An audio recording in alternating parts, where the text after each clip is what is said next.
اسم کی تعریف جو الفاظ کسی شخص، جگہ یا چیز کے نام کو ظاہر کرتے ہیں وہ اسم کہلاتے ہیں۔ علامہ اقبال پاکستان کے قومی شاعر ہیں۔ ہمالیہ دنیا کا سب سے اونچا پہاڑ ہے۔ کتا وفادار جانور ہے۔ کتاب میز پر رکھی ہے۔ ان جملوں میں خط کشیدہ الفاظ اسم کہلاتے ہیں کیونکہ یہ الفاظ کسی شخص، جگہ یا چیز کے نام کو ظاہر کرتے ہیں۔ اسم کی اقسام بلحاظ معنی، یعنی معنی کے لحاظ سے اسم کی اقسام۔ معنی کے لحاظ سے اسم کی دو اقسام ہیں، اسم نکرہ اور اسم معرفہ۔ سب سے پہلے ہم اسم نکرہ پہ بات کرتے ہیں، یعنی وہ اسم جو کسی عام چیز، عام شخص یا عام جگہ کے لیے بولے جائیں انہیں اسم نکرہ کہتے ہیں۔ مثلاً کرسی، عورت، دریا اور شہر۔ لڑکی گانا گا رہی ہے، قلم میز پر رکھا ہے، میں نے ایک کتاب خریدی۔ ان جملوں میں خط کشیدہ الفاظ لڑکی، قلم، کتاب عام شخص، عام چیز اور عام جگہ کے لیے استعمال ہوئے ہیں، لہذا اسم نکرہ کہلائیں گے۔ اب بات کرتے ہیں اسم معرفہ پہ۔ ایسے اسم جو کسی خاص شخص، خاص جگہ اور خاص چیز کے لیے بولے جائیں انہیں اسم معرفہ کہتے ہیں۔ مثال کے طور پر قرآن مجید ایک مقدس کتاب ہے، محمد علی جناح ہمارے رہنما ہیں، مینار پاکستان آزادی کا نشان ہے۔ اب ان تینوں جملوں میں قرآن مجید جو ہے وہ ایک خاص نام ہے، ایک خاص کتاب ہے، ایک خاص کتاب کا نام ہے، مقدس کتاب کا نام ہے، اور محمد علی جناح ایک عظیم لیڈر ہیں، اور مینار پاکستان آزادی کا نشان ہے، اور مینار پاکستان بھی ایک خاص جگہ کا نام ہے۔ تو اب بات کرتے ہیں اسم کی اقسام بناوٹ کے لحاظ سے، یعنی کہ بلحاظ بناوٹ اسم کی اقسام۔ بناوٹ کے لحاظ سے اسم کی تین اقسام ہیں، اسم مصدر، اسم جامد اور اسم مشتق۔ اسم مصدر وہ اسم ہے جو خود تو کسی سے نہ بنے مگر قاعدوں کے مطابق اس سے بہت سے الفاظ بنائے جا سکیں۔ مثال کے طور پر پڑھنا، پڑھنا سے بنائے گئے الفاظ پڑھو، پڑھی، پڑھے، پڑھتے، پڑھتی۔ کھانا، کھانا سے بنائے گئے الفاظ کھاؤ، کھائی، کھائے، کھاتے، کھاتی۔ لکھنا، لکھنا سے بنائے گئے الفاظ لکھ، لکھو، لکھی، لکھے، لکھتے، لکھتی۔ اسم جامد وہ اسم جو نہ تو خود کسی اسم سے بنا ہو اور نہ اس سے کوئی دوسرا اسم بنایا جا سکے۔ مثال کے طور پر میز، کاپی یا دوات وغیرہ۔ اسم مشتق ایسا لفظ یا کلمہ جو کسی دوسرے لفظ سے نکلا ہو، یعنی اس کے پیچھے ایک مادہ مصدر بھی موجود ہو، اس کو اسم مشتق کہتے ہیں۔ مثلا لکھنا سے لکھائی، پڑھنا سے پڑھائی، جاگنا سے جاگ۔ اس طرح کے جو ہے الفاظ اسم مشتق کہلائیں گے۔ سامعین اب بات کرتے ہیں اسم معرفہ کی اقسام پہ۔ اسم معرفہ کی چار اقسام ہیں۔ سب سے پہلے اسم علم۔ اس سے مراد وہ مخصوص اسماء ہیں جو مختلف اشخاص کی پہچان کے لیے بولے جاتے ہیں، اور اس لحاظ سے اس کی 5 اقسام ہیں: تخلص، خطاب، لقب، کنیت، عرف۔ تخلص پہ بات کرتے ہیں۔ تخلص وہ چھوٹا سا کلمی نام ہے جسے شعراء اپنے اصل نام کی بجائے شعروں میں، خصوصاً غزل کے آخری شعر میں استعمال کرتے ہیں۔ مندرجہ ذیل جملوں پر غور کیجیے۔ الطاف حسین حالی کے دل میں قوم کا درد تھا، میر تقی میر کی شاعری غم کی ترجمان ہے۔ ایک شعری مثال دیکھیے: جو اس زور سے میر روتا رہے گا، جو اس زور سے میر روتا رہے گا، تم سایہ کاہے کو سوتا رہے گا۔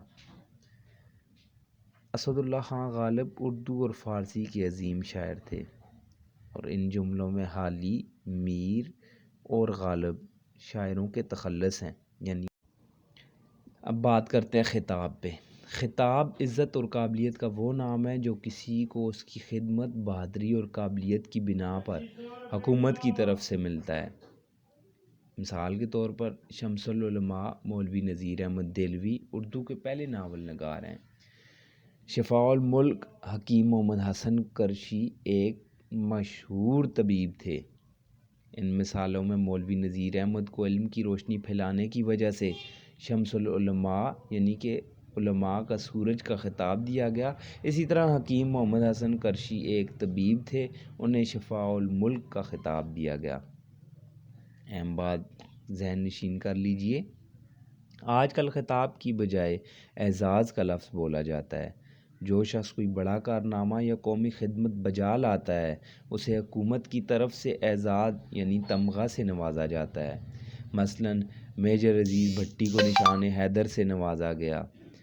نشان حیدر کے علاوہ کئی اور خطابات و اعزازات بھی موجود ہیں جو خدمات کے صلے میں دیے جاتے ہیں۔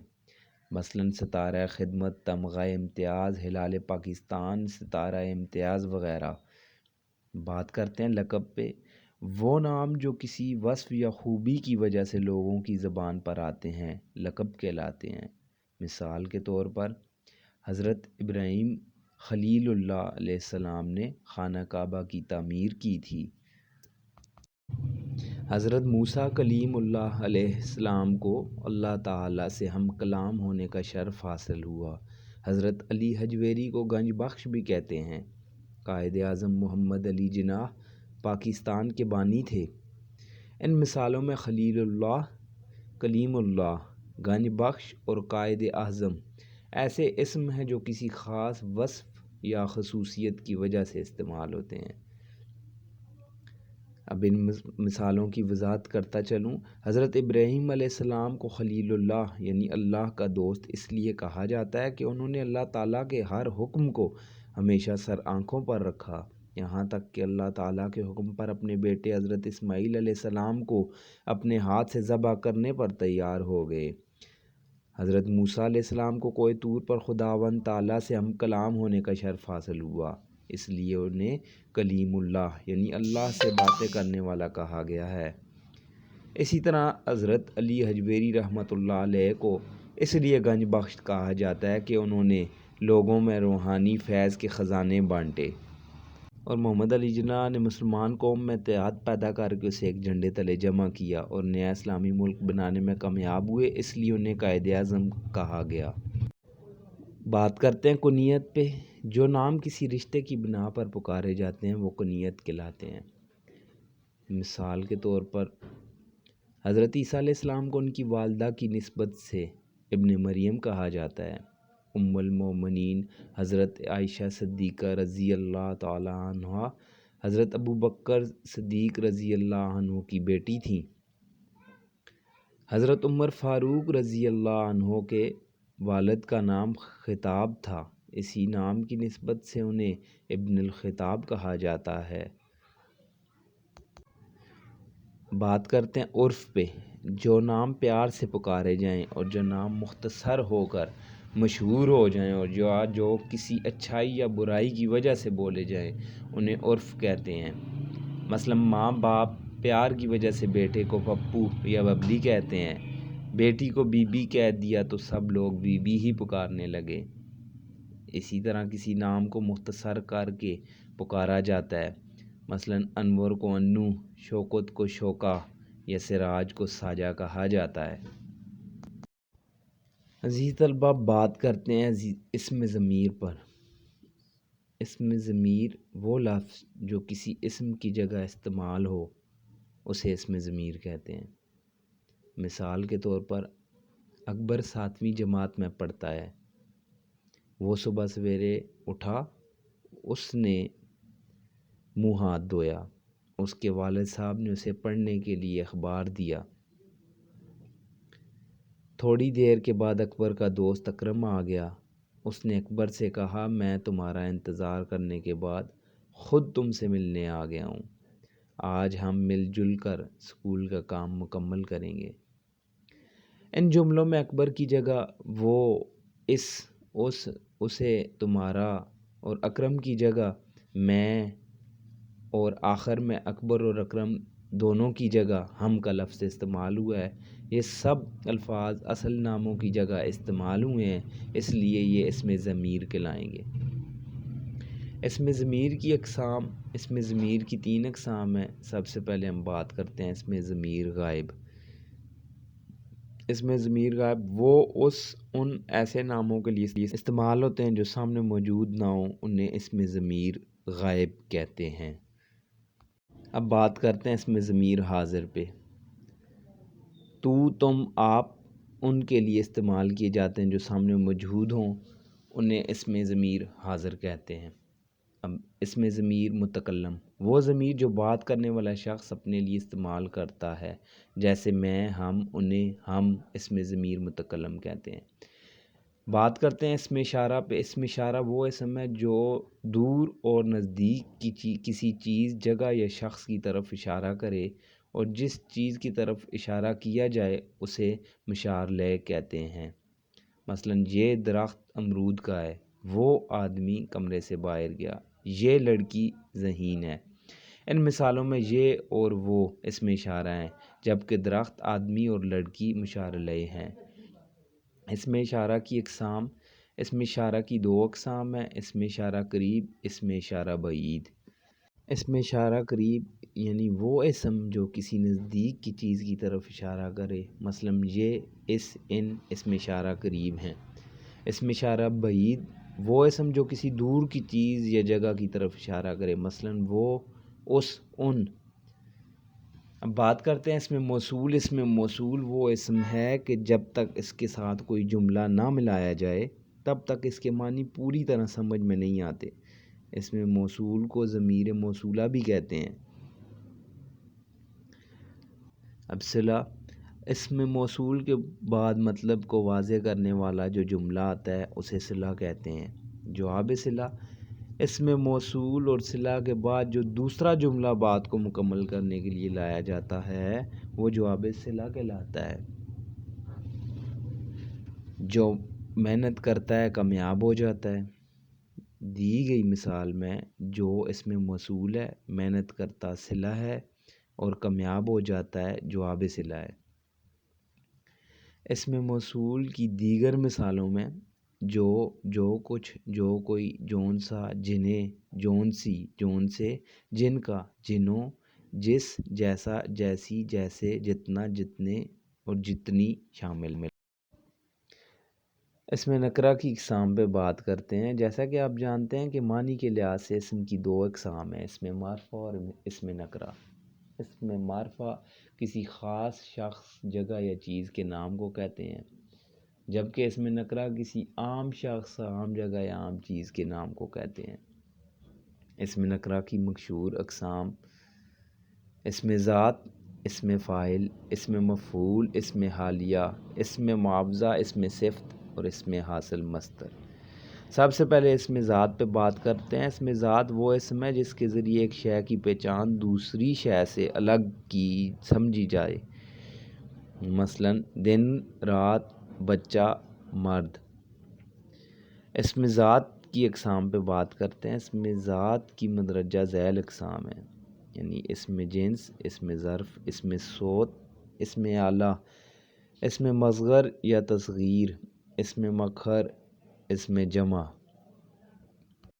اسم ذات کی اقسام میں سے اسم جنس پہ بات کرتے ہیں۔ جو الفاظ کسی چیز کی جنس کا تعین کریں انہیں اسم جنس کہا جاتا ہے، مثلا کوا، گھوڑا، بکری، مرغی، طوطا وغیرہ۔ اسم ظرف، ظرف کے معنی برتن کے بھی ہیں اور گنجائش کے بھی۔ اسم ظرف وہ اسم ہے جو جگہ یا وقت کے معنی دے، مثلا مسجد، اسکول، باغ، صبح، شام، دن، رات۔ اسم ظرف کی اقسام: اسم ظرف کی 2 اقسام ہیں، اسم ظرف مکان اور اسم ظرف زمان۔ اسم ظرف مکان وہ اسم جو کسی جگہ یا مقام کے لیے بولا جائے اسے اسم ظرف کہتے ہیں، مثلا لاہور، اسکول، مسجد، کمرہ، اسپتال، سڑک، ڈاک خانہ۔ اور اسم ظرف زمان وہ اسم جو وقت یا زمانے کو ظاہر کرے اسم ظرف زمان کہلاتا ہے، صبح، شام، کل، پرسوں، دوپہر، منٹ، گھنٹہ، مہینہ، سال وغیرہ۔ اسم صوت، صوت کے معنی ہے آواز، پس جو کلمہ کسی انسان، حیوان یا بے جان اسم کی آواز کو ظاہر کرے اسم صوت کہلاتا ہے۔ مثلاً چوں چوں، کائیں کائیں، میں، ٹک ٹک، بوں بوں، چھم چھم، دھک دھک وغیرہ۔ اسم اعلیٰ جو اسم کسی آواز یا ہتھیار کا نام ہو یا کسی ایسی چیز کا نام ہو جس سے کوئی کام کیا جاتا ہو اسم اعلیٰ کہلاتا ہے۔ مثلاً سوئی، ہتھوڑی، ریتی، قلم، توپ وغیرہ۔ اسم اعلیٰ بنانے کے قاعدے۔ اردو زبان میں کچھ اسماء اعلیٰ مصدر سے بنتے ہیں۔ مثال کے طور پر چھاننا سے چھلنی، پھونکنا سے پھونکنی، بیلنا سے بیلن، جھاڑنا سے جھاڑن۔ بعض اسماء اعلیٰ اسموں میں تبدیل کر کے بنا لیے جاتے ہیں۔ مثلاً گھڑی سے گھڑیال، دانت سے داتن، ناک سے نکیل۔ عربی اور فارسی کے اسماء اعلیٰ بھی اردو میں استعمال ہیں۔ مثلاً مضراب مستر، مقراظ، میزان، دست پناہ، قلم تراش، شیشہ اور کف گیر وغیرہ۔ اس میں مصغر یا تصغیر، بڑی چیز کو چھوٹا ظاہر کرنے کے لیے استعمال ہونے والے اسم اس میں مصغر یا تصغیر کہلاتے ہیں۔ مثلاً ڈبہ سے ڈبیا، پنکھ سے پنکھڑی، باغ سے باغیچہ۔ اس میں مصغر یا تصغیر بنانے کے قاعدے۔ اسم کے آخر میں یائے معروف لگا کر، مثلاً پہاڑ سے پہاڑی، نگر سے نگری اور برج سے برجی وغیرہ۔ اسم کے آخری حرف کو یا سے بدل کر، مثلاً رسہ سے رسی، جھونپڑا سے جھونپڑی اور نوکر سے نوکری۔ اسم کے آخر میں ڑا یا ڑی لگا کر، مثلاً دکھ سے دکھڑا، مکھ سے مکھڑا، پلنگ سے پلنگڑی وغیرہ۔ اسم کے آخر میں یا لگا کر، مثلاً ڈبہ سے ڈبیا، پنکھا سے پنکھیا، ہانڈی سے ہنڈیا۔ اور اسم کے آخر میں چا یا چی لگا کر، صندوق سے صندوقچہ، باغ سے باغیچہ، دیگ سے دیگچی وغیرہ۔ اسم مکبر کسی چھوٹی چیز کو بڑا ظاہر کرنے کے لیے استعمال ہونے والے اسم کو اسم مکبر کہتے ہیں۔ پگڑی سے پگڑ، گٹھڑی سے گٹھڑ، بات سے بتنگڑ، تیر سے شہتیر وغیرہ۔ اسم مکبر بنانے کے قاعدے۔ اسم کا آخری حرف یا دور کرنے سے، مثلاً ٹوپی سے ٹوپ، اسم سے پہلے مہا لگا کر، مثلاً مہاراجا، مہارانی۔ اسم سے پہلے شا یا شا لگا کر، مثلاً را سے شارا وغیرہ۔ اس میں جمع ایسے الفاظ جو واحد کے مفہوم میں جمع کو ظاہر کریں اس میں جمع کہلاتے ہیں۔ مثلاً قطار، جماعت، گروہ، فوج، پارٹی، جلسہ وغیرہ۔ جمع اور اس میں جمع کا فرق۔ جمع اور اس میں جمع میں بنیادی فرق یہ ہے کہ جمع کے مقابلے میں واحد موجود ہوتا ہے۔ مثلاً عبارت کا واحد عبارت اور مدارس کا واحد مدرسہ ہوتا ہے۔ عبارات کا واحد عبارت اور مدارس کا واحد مدرسہ ہوتا ہے، لیکن اس میں جمع کا واحد نہیں ہوتا اور اس کا فعل ہمیشہ واحد آتا ہے۔ مثلاً قافلہ جا رہا ہے۔ البتہ واحد کی طرح اسم جمع کی بھی جمع بنا لیتے ہیں۔ اس صورت میں فعل بھی جمع آئے گا، مثلاً محفل سے محافل اور مجلس سے مجالس۔ اسم فاعل ایسا اسم جو کسی کام کرنے والے کے لیے استعمال ہو مگر وہ کام کرنے والے شخص کا اصلی نام نہ ہو، اسم فاعل کہلاتا ہے۔ جیسے کرنے والا، اداکار، بیکاری، مزدور۔ مثال کے طور پر جیتنے والے کھلاڑی کو انعام ملا، مالی پودوں کی کاٹ چھانٹ کر رہا ہے۔ ان جملوں میں کھلاڑی اور مالی اسم فاعل ہیں جو اصلی اسم کی جگہ استعمال ہوئے ہیں۔ اسم فاعل کی اقسام۔ اسم فاعل کی دو اقسام ہیں، اسم فاعل قیاسی اور اسم فاعل سماجی۔ اسم فاعل قیاسی صرف مصدر کی نسبت سے بننے والے اسموں کو کہا جاتا ہے۔ مثال کے طور پر کھانے والا، پینے والا، دوڑنے والی، پڑھنے والے۔ ایسے اسماء ہیں جو کھانا، پینا، دوڑنا اور پڑھنا سے بنتے ہیں۔ اسم فاعل سماجی۔ اسم فاعل سماجی عام طور پر بے قاعدہ ہوتے ہیں لیکن ان کا براہ راست تعلق مصدر سے نہیں ہوتا۔ اہل زبان جس طرح مصدر سے اسم بنا لیں اسی طرح استعمال کیا جاتا ہے۔ کوئی چیز رکھنے والے کو رکھوالا، لوٹنے والے کو لٹیرا کہا جاتا ہے، پوجنے والے کو پجاری۔ فاعل اور اسم فاعل میں فرق۔ اسم فاعل یا تو مشتق مصدر سے بنا ہوا ہوتا ہے، جیسے سننا سے سننے والا، یا اس کے ساتھ کوئی فاعلی علامت لگی ہوتی ہے۔ مثلا گاڑی بان میں بان فاعلی علامت کے طور پر آتا ہے۔ اس کے برعکس فاعل ہمیشہ جامد اور کسی کام کرنے والے کا نام ہوتا ہے۔ مثلا اسلم نے سنا، اس جملے میں اسلم فاعل ہے، لیکن سنا فعل کی نسبت سے اسلم فاعل کو سننے والا کہا جائے تو یہ اسم فاعل ہوگا۔ اس میں مفعول وہ اسم جو کسی ایسے شخص یا ایسی چیز کے لیے استعمال ہو جس پر کوئی فعل واقع ہو چکا ہو، یا وہ اسم جو کسی مفعول کے بجائے استعمال ہو، اس میں مفعول کہلاتا ہے۔ مثلا لکھا ہوا، سنا ہوا، دیکھا ہوا، آزمائے ہوئے۔ اس میں مفعول کی اقسام میں سب سے پہلے اسم مفعول قیاسی، یعنی مصدر سے بننے والے اسم مفعول کو اسم مفعول قیاسی کہتے ہیں۔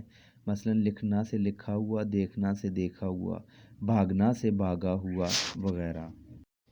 اسم مفعول سماعی، جو اسم مفعول سے مصدر سے کسی خاص قاعدے کے مطابق نہ بنے، اسے اسم مفعول سماعی کہا جاتا ہے۔ مثلا کنوارا، دل جلا، بھگوڑا، بیاہتا وغیرہ۔ اسم مفعول بنانے کے قاعدے: مصدر کی علامت نا دور کر کے اس کی جگہ الف لگا لیتے ہیں، پھر آگے ہوا بڑھا دیتے ہیں۔ مثلا سننا سے سنا ہوا، بھاگنا سے بھاگا ہوا۔ اب بات کرتے ہیں مفعول اور اسم مفعول میں فرق۔ اسم فاعل کی طرح اسم مفعول بھی مصدر سے بنتا ہے یا اس کے ساتھ کوئی مفعولی علامت لگی ہوتی ہے، لیکن مفعول مصدر سے نہیں بنایا جاتا اور عام طور پر یہ کسی شخص یا چیز کا نام ہوتا ہے۔ دوسرے لفظوں میں فعل کی مناسبت سے مفعول کو جو نام دیا جائے وہ اسم مفعول کہلاتا ہے۔ مثلا ہم نے گانا سنا، اس جملے میں گانا مفعول سنا فعل کی نسبت سے گانا مفعول کو سنا ہوا کہا جائے تو اس صورت میں یہ اسم مفعول ہوگا۔ اسم حالیہ، وہ الفاظ جو کسی دوسرے اسم کی حالت کو ظاہر کریں اسم حالیہ کہلاتے ہیں، اور جس اسم کی حالت ظاہر ہو اسے ذوالحال یعنی حال والا کہتے ہیں۔ مثلا بچی روتے روتے سو گئی ہے، اس جملے میں روتے روتے اسم حالیہ اور بچی ذوالحال ہے۔ اسم حالیہ کے قاعدے: مصدر کی علامت نون الف نا دور کر کے اس کی جگہ تا، تی، تے لگا کر آخر میں ہوا، ہوئے، ہوئی بڑھا دیتے ہیں۔ مثلا ہنسنا سے ہنستا ہوا، ہنستی ہوئی یا ہنستے ہوئے۔ اگر تا، تے، تی کی علامت دو بار آئے پھر ہوا، ہوئی اور ہوئے نہیں لگاتے۔ مثلا روتے روتے، ہنستی ہنستی، ٹہلتا ٹہلتا۔ اس میں معاوضہ، وہ الفاظ جو کسی کام کی اجرت یا معاوضے کو ظاہر کریں اس میں معاوضہ کہلاتے ہیں۔ مثلا اس کپڑے کی سلائی کیا ہے، کپڑوں کی دھلائی دھوبی کو دے دو۔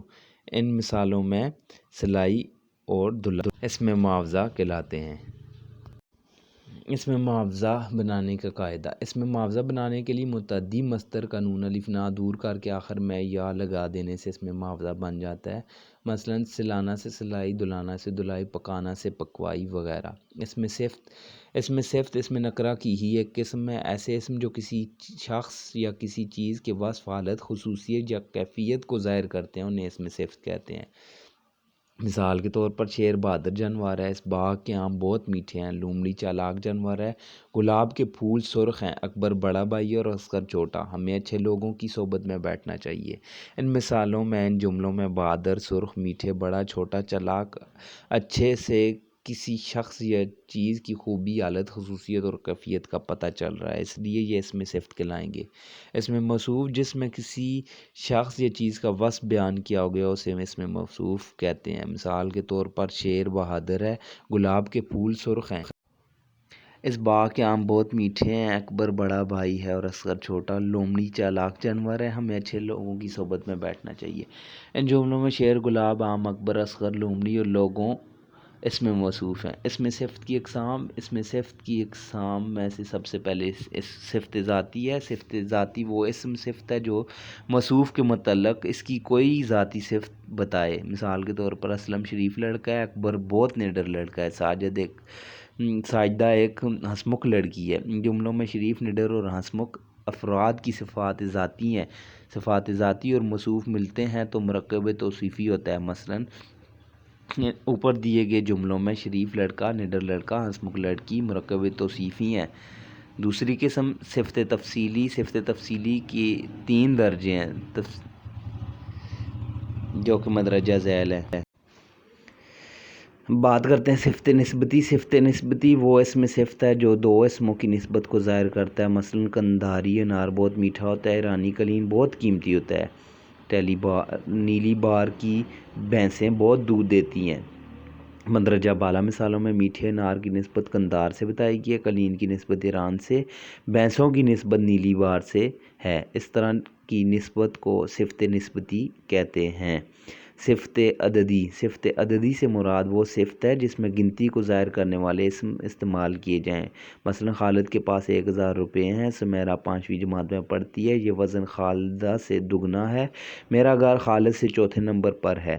اوپر دیے گئے جملوں میں 1000، 5ویں، دگنا اور چوتھے ایسے اسم ہیں جو گنتی کے ہندسے یا ہندسوں کی ترتیب کو ظاہر کرتے ہیں۔ گنتی ظاہر کرنے والے الفاظ کو عدد کہتے ہیں، اس لیے گنتی کو ظاہر کرنے والے اسم کو صفت عددی کہا جاتا ہے۔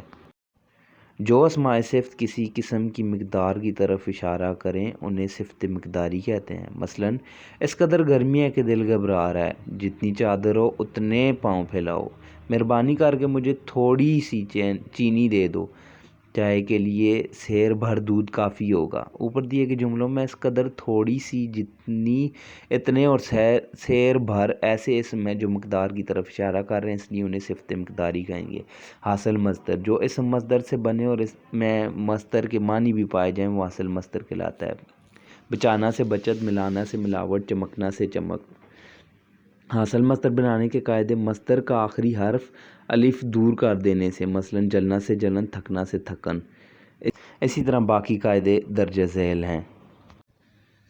قاعدوں کو پڑھ کر ایک اہم بات ذہن میں رکھنی چاہیے کہ فارسی کے بہت سے حاصل مصدر بھی اردو میں استعمال ہوتے ہیں، مثلاً گزارش، آزمائش، کوشش، آسائش، ستائش، رفتار، گفتار، جستجو، گفتگو وغیرہ۔ اچھا، اسم کیفیت حاصل مصدر کا دوسرا نام بھی ہے۔ اس حاصل مصدر اور اسم کیفیت میں فرق: حاصل مصدر اور اسم کیفیت میں یہ فرق ہے کہ حاصل مصدر مصدر سے بنتا ہے مگر اسم کیفیت اسم سے بنایا جاتا ہے، مثلاً بندہ سے بندگی، شریف سے شرافت اور کثیف سے کثافت وغیرہ۔ اسم کیفیت بنانے کے قاعدے: اسم کیفیت بنانے کے قاعدے مدرج ذیل ہیں۔ اسم کے آخر میں یا لگانے سے، جیسے سرد سے سردی، سخت سے سختی۔ اسم کے آخر میں واو ہو تو اسے کاف سے بدل کر یا لگاتے ہیں، مثلاً بندہ سے بندگی، زندہ سے زندگی، دیوانہ سے دیوانگی۔ اسم کے آخر میں پن لگانے سے، مثلاً الف پر ختم ہونے والے اسم کے آخر میں یا لگانے سے، مثلاً لڑکا سے لڑکپن، بیہودہ سے بیہودہ پن، بچہ سے بچپن، اور گدھا سے گدائی، خدا سے خدائی، دانا سے دانائی۔ طلبہ، اس کے ساتھ ہی ہمارا آج کا ٹاپک اپنے اختتام کو پہنچتا ہے۔ آج کی ویڈیو میں اسم اور اس کی تمام اقسام پر تفصیل سے روشنی ڈالی گئی ہے اور مثالوں کی مدد سے ہر قسم کو واضح کیا گیا ہے۔ ٹائم کی کمی کی وجہ سے میری کوشش ہوتی ہے کہ ویڈیو کا دورانیہ کم سے کم ہو، اس لیے میں ویڈیو میں تصویروں کی مدد سے تمام مواد کو تحریری صورت میں پیش کرتا ہوں تاکہ آپ کو سمجھنے میں آسانی پیش آ سکے۔ تو اس کے ساتھ ہی پھر مجھے اجازت دیجیے، ملتے ہیں اگلی ویڈیو میں۔ اللہ میرا اور آپ سب کا حامی و ناصر ہو۔ اللہ حافظ۔